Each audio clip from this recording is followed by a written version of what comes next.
Yo, what's going on? Mike from Mike Talk Sports. So recently, Michael Jordan has made the news. He's going to be selling the majority ownership of the Charlotte Hornets. The Charlotte Hornets fans are now rejoicing because Michael Jordan is arguably the worst talent evaluator and the worst drafter in NBA history. And right now, in this video, we're going to get into the history of Michael Jordan and why you can make the argument he's the worst drafter in sports history. So first and foremost, there has been GMs in sports history that have made extremely bad picks as bad, if not worse, than Michael Jordan. The difference between Michael Jordan and all these other guys is these guys have built their names through being great GMs or great drafters. So once they start making really bad picks, they're fired before they can have this insane history of bad draft picks. Michael Jordan is the greatest basketball player in NBA history. So he was given a longer leash than any other front office man in sports history, which is why he has been able to accumulate so many horrible draft picks and why he has been able to make a resume out of being the worst drafter in NBA history. Let's get right into it. So after his playing days with the Chicago Bulls, the Washington Wizards hired Michael Jordan to help them with the front office, and Michael Jordan's first order of business was to have the first pick in the 2001 draft, and he ended up picking Kwame Brown, who is one of the biggest draft busts in NBA history. Of course, Michael Jordan came back to the Wizards, ended up playing with Kwame Brown, and after playing 2 years with the Wizards, they actually fired Michael Jordan from his front office position, which absolutely shocked him. The Kwame Brown pick 2 years in had already aged terribly, as he was already a mentally broken player by Michael Jordan by this time, and the two draft picks after him were at the same exact position. Tyson Chandler and Pau Gasol being a Hall of Fame caliber player, and Tyson Chandler having some Hall of Fame years in there being a fringe Hall of Famer. It always adds salt to the wound when not only do you miss on a draft pick, but you miss on a draft pick at the same exact position as other great players who ended up being taken after those guys. So hey, one bad draft pick, what could go wrong, right? So in 2006, Michael Jordan was then hired by the Charlotte Bobcats, which became the Charlotte Hornets, to make draft decisions, to evaluate talent because, hey, he's Michael Jordan, he's the best player of all time.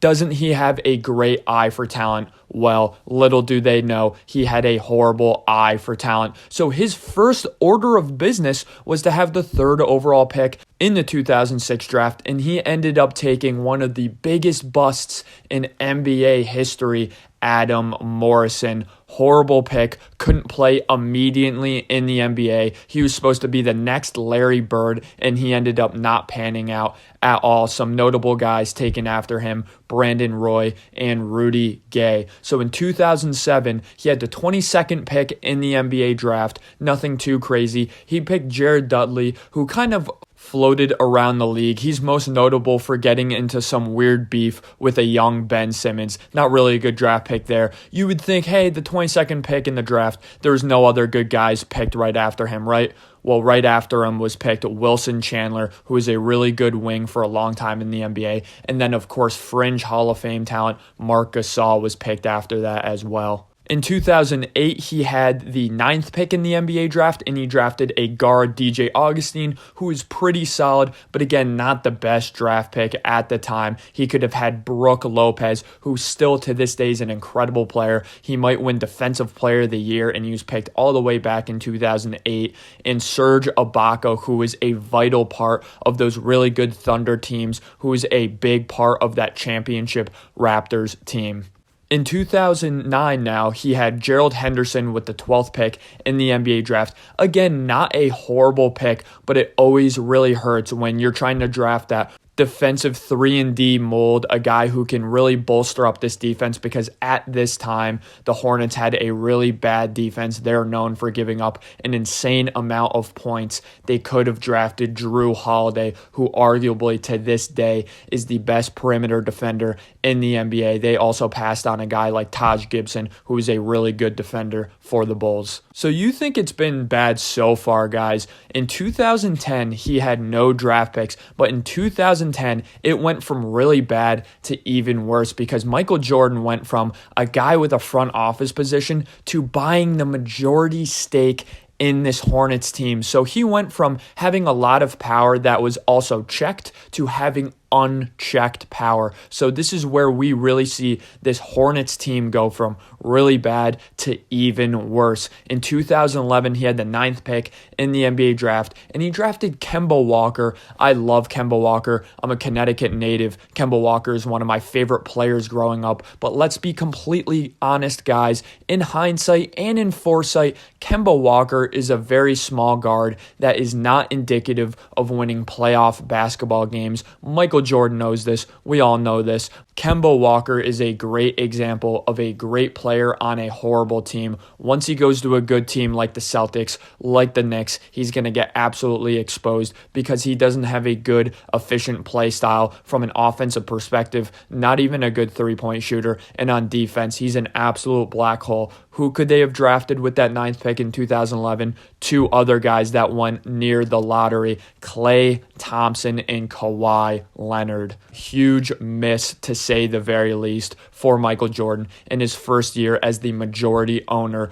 of this Hornets team. Next year, in my opinion, this is the worst draft pick Michael Jordan has ever made, guys. He had the 2nd pick in the NBA draft after, in 2011, having the worst team in NBA history. Only Michael Jordan could have the worst record in NBA history and still not even get the 1st pick. He ended up drafting Michael Kidd-Gilchrist with the 2nd pick in the NBA draft. Michael Kidd-Gilchrist went into the NBA with 0 jump shot, one of the most wonky jump shots coming out of college I've ever seen in my life. He was a good yet overrated defender and just a black hole on offense. Not even like he shot that much and was that inefficient, but he literally just could not play basketball at a professional level, and he was the 2nd pick in the NBA draft. Guys who were picked very soon after him, Bradley Beal and Damian Lillard, still very great, high caliber, fringe top 100 NBA players in the history of this game.